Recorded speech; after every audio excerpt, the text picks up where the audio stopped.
Boa tarde. Boa tarde.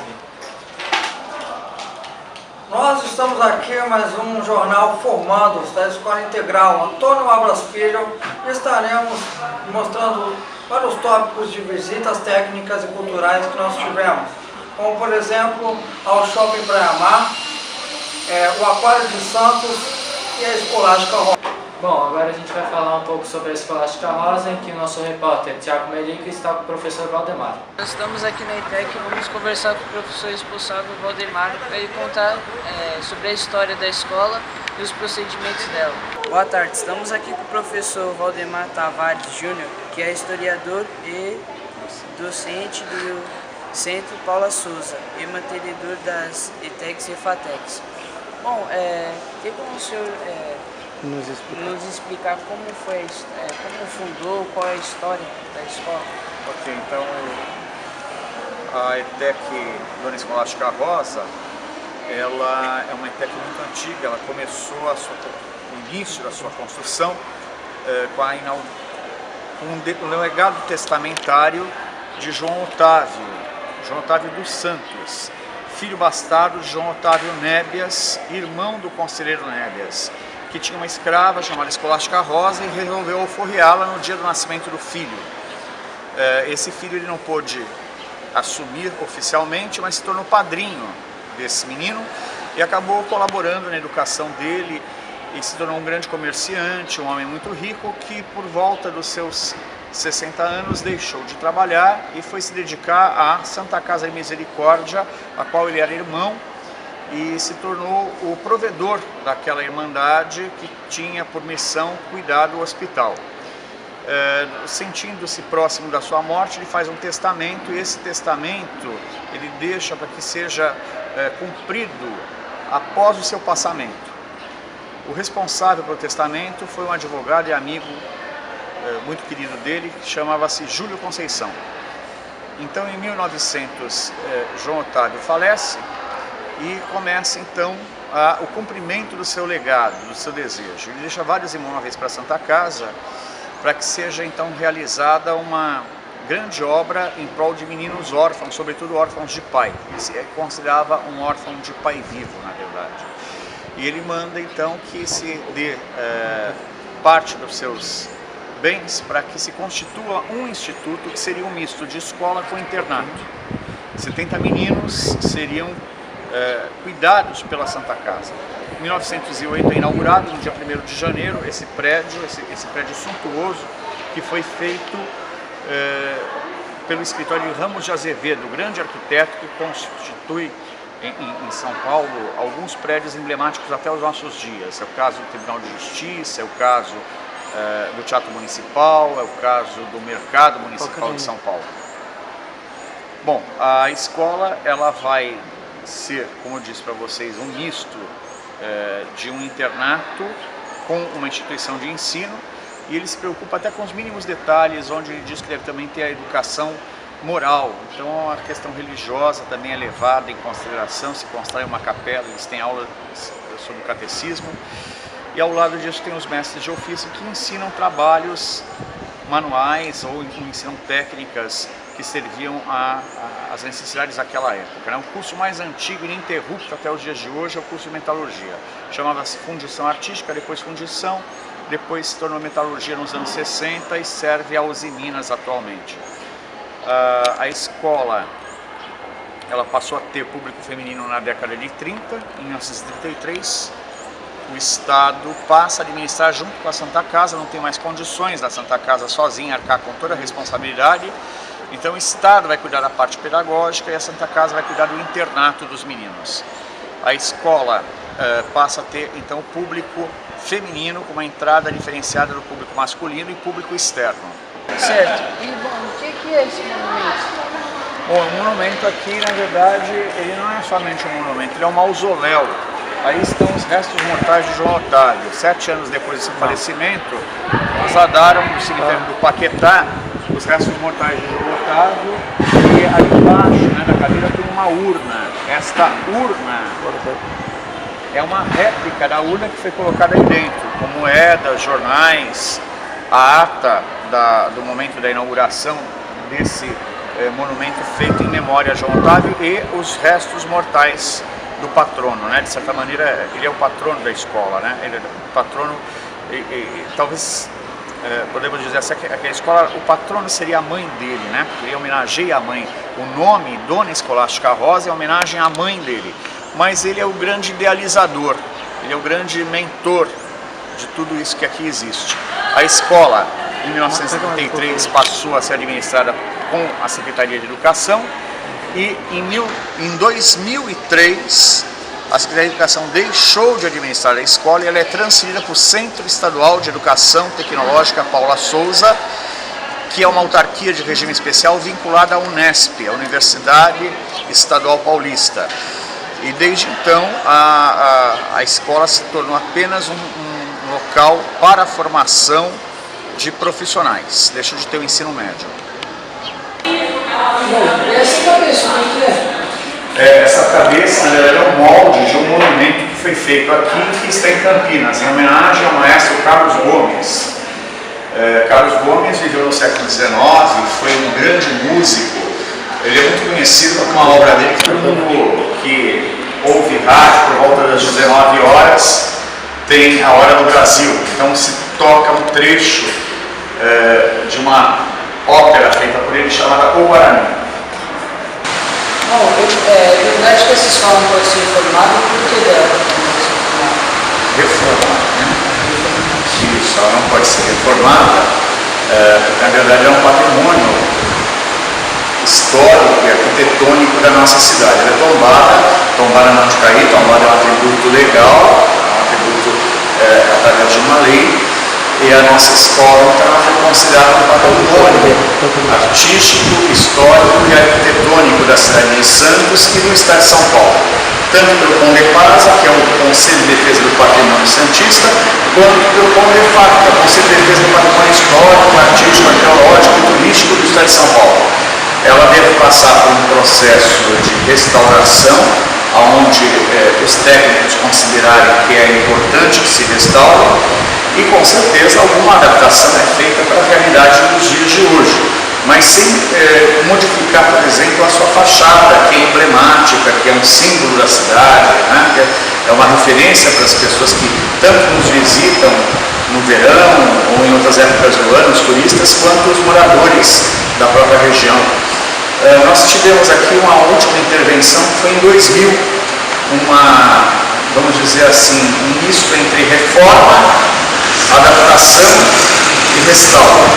Restauro foi muito pouco, mas houve um interesse pela prospecção, por descobrir quais eram as pinturas originais da escola.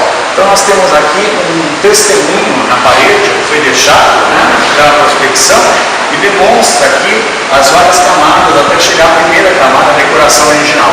Nós tivemos também recentemente por toda a escola um levantamento para que se chegasse até o primeiro nível de pintura. Por toda a escola vocês vão poder observar tanto testemunhos deixados em 2000 pelos arquitetos, quanto recentemente feito por um grande projeto de restauro de todo esse complexo educacional. O que é essa construção atrás da escola? Bom, essa construção aqui é a antiga casa do diretor. Ela está um pouco alterada, aliás, bastante alterada, mas ela é ainda um referencial do partido arquitetônico da escola original, porque o escolástica que vocês estão vendo atualmente, ele tem concepções neocoloniais. Na década de 30, quando o Estado firma um convênio com a Santa Casa, se faz uma grande reforma e se altera o projeto original de Ramos de Azevedo. Alguma coisa do projeto original ainda está presente nessa casa, embora também ela tenha sofrido modificações, retiraram janela de lugar, né? A porta também original foi retirada, fizeram outras portas, mas ainda tem a grade de ferro batido, o chão, temos ainda alguns detalhes que são de 1908. O diretor tinha que morar na escola, era uma obrigação do estatuto do Instituto Escolástica Rosa. O diretor tinha que ensinar aos internos bons modos à mesa, então algumas refeições principais ele deveria tomar junto com os alunos, fazendo a figura paterna. Bom, e essa capela? Bom, essa capela, ela substitui uma antiga capela que foi inaugurada com a escola em 1908, já que dentro do projeto educacional existia a questão da formação moral dos alunos internos. A capela era dedicada ao coração de Jesus, mas em 1939 se inaugurou essa capela dedicada a São João Bosco. São João Bosco, um padre que viveu na Itália no período da unificação italiana no século XIX, com muita mortandade de pessoas, muita orfandade de crianças, e ele então faz os chamados oratórios, que vai ser um espaço educacional, onde ele vai priorizar uma formação moral, mas também uma formação profissional. E São João Bosco, como era o patrono da juventude, o diretor da época, o comendador Pedro Crescente, resolve então ampliar a capela que aqui existia, até porque passou a atender os moradores da região, não existia igreja aqui perto, a mais próxima era a Basílica do Imbaré ou a igreja de Nossa Senhora Aparecida, na Avenida Afonso Pena. Essa capela foi feita pelos alunos com os mestres de ofício, que eram os professores que ensinavam as técnicas de construção, as técnicas de marcenaria. Então todo o trabalho de edificação da igreja foi feito com os alunos, com exceção do vitral, que foi feito na Casa Conrado em São Paulo, e de uma imagem de São João Bosco, que também veio de São Paulo. Mas todo o mobiliário, o altar, os bancos, tudo foi feito aqui na escola. Bom, esse local que nós estamos... Bom, aqui foi a oficina de metalurgia, né? Nós temos aqui essa caldeira, colocada em 1908, original, nós temos ali a queimadeira, enfim, todos os equipamentos que ainda restaram do antigo curso que era chamado de fundição artística. Até 2000, inclusive, a caldeira funcionava. A última vez, infelizmente, saiu muita fumaça e não tem mais condições de uso, né? Esse galpão precisaria ser restaurado, ser dado uma nova, mantendo-se o equipamento histórico apenas como decorativo. Bom, estamos aqui com a diretora, a professora Ieda Aparecida de Jesus Couto Estácio. Como está a Escolástica Rosa hoje? Bem, o Escolástica hoje ele é uma escola pública, estadual, pertencente à rede do Centro Paula Souza, né? E hoje a gente abriga 7 cursos técnicos gratuitos que são abertos aí para a população na parte de qualificação e profissionalização, né? Temos também 2 classes descentralizadas, que são escolas que foram originadas aqui no Escolástica Rosa, com cursos técnicos também. O ingresso é a partir do vestibulinho, os alunos só ingressam no curso técnico prestando uma prova oficial da instituição, né? E cursam o período aí de um ano e meio, 3 semestres, 1.500 horas para a obtenção da certificação. Quais são os cursos técnicos existentes? Atualmente a gente está com os cursos técnicos na área de administração, nutrição e dietética, metalurgia, segurança do trabalho, contabilidade, que é o último semestre, a gente não está abrindo mais o curso de contabilidade, secretariado e logística. E quais são os mais procurados? Aqui na sede a gente tem a grande procura por administração e segurança do trabalho. Mas também a gente tem mais 2 outras escolas que são chamadas de classes descentralizadas, né? A gente ocupa essas escolas em período ocioso, são escolas da educação que a gente utiliza nos momentos em que elas estão ociosas, as classes não estão sendo utilizadas. Então a gente tem o Bartolomeu de Gusmão, na Zona Noroeste, que tem a turma de Campos, que é um curso novo, exclusivo de Escolástica Rosa, só a Escolástica Rosa tem. E a gente temos o Mira Campus, também na Zona Noroeste, com 3 cursos: administração, secretariado e logística. Antes de encerrar a matéria, queremos agradecer ao nosso querido repórter Tiago Melico e o professor Valdemar, diretamente do Centro Paulo Souza. Agora vamos abranger outro tópico, que foi nossa outra visita, que é lá na Quase de Santos. O responsável, nosso querido repórter, é o Vinícius Sunal Aguena. Boa tarde, pessoal, eu sou o Vinícius Sunal Aguena e vou apresentar a parte de exatas aqui no aquário. De acordo com o passeio, existe um padrão de divisão entre as árvores de 22 a 25 passos. Boa tarde, estamos aqui em Santos, 25 graus, e estamos aqui na Praça do Aquário. E logo vou falar mais um pouco sobre ele.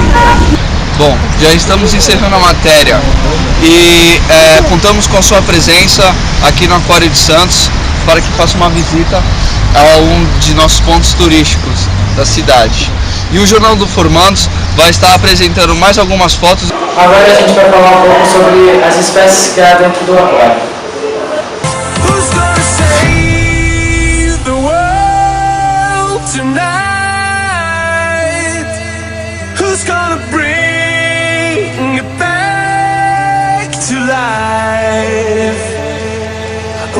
Então, como o nosso repórter Vinícius Zagana falou, a gente vai mostrar um pouco das imagens que a gente conseguiu com as visitas técnicas.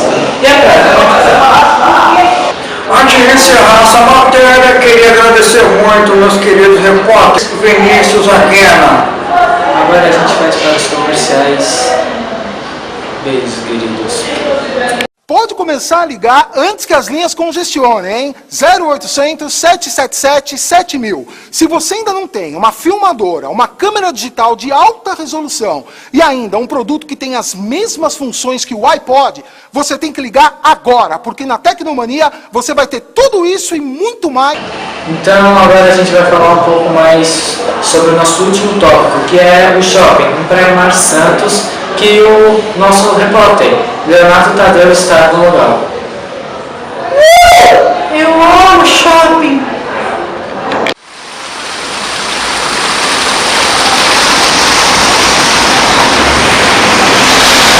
Eu tô aqui no Shopping Praia Mar, no bairro da Aparecida, área nobre, é claro, porque eu sou rico, eu venho aqui porque eu tenho dinheiro, eu respiro, vocês falam, sou de família nossa. Quem eu sou, meu bem? Leonardo Tadeu. Eu estudo aonde? No Antônio Águas Filho, o melhor colégio de ensino médio integral da Baixada Santista. E de lá eu sou a segunda estrela, porque a primeira tá chegando aqui agora. Vem cá, já de França! Boa! Beijo, querida! Oi, tudo bom? Tudo, e aí, como é que tá essa novidade? A novidade, então, a mais nova é que a gente tá lançando um livro Como Educar Seu Filho na Riqueza. Você que não tem os problemas que eu tenho, você não, gente, você não sabe as bolsas que eu pago. Cada bolsa é R$3.500, para 7.000 pra cima, você não tá entendendo, querido? Eu sou rica, eu como tomate todo dia, você tá entendendo? Sabe por quê? Porque um assalariado, o problema dele é esse, ele vai pagar em 12 vezes, mas ele vai voltar na cara da sociedade que ele tem, entendeu? Então, Leonardo, fala pra gente, como é que vai ser esse lançamento do nosso livro? Vai ser maravilhoso. Primeiro que a gente começar a fazer é cortar esse povo de ficar usando Hollister e Evanston, porque está tão ridículo. Sabe por quê, meu bem? A pessoa vem aqui, ela vem aqui com cartões de crédito, com o Mastercard, com o Visa, aí ela compra a blusa de 12 vezes, aí eu vou nos Estados Unidos porque eu tenho dinheiro, meu bem, eu fui pra Flórida no ano passado, e respira beleza, respira riqueza, se for em Benjamin Franklin. Aí você pega, você cruza aqui a esquina, você vê o quê? Um infeliz, uns 30 neguinhos que vem lá do fundo com uma bucha igual a tua. Isso é uma palhaçada. Sabe o que eu vou começar a fazer, já de França? Meu bem, Marine.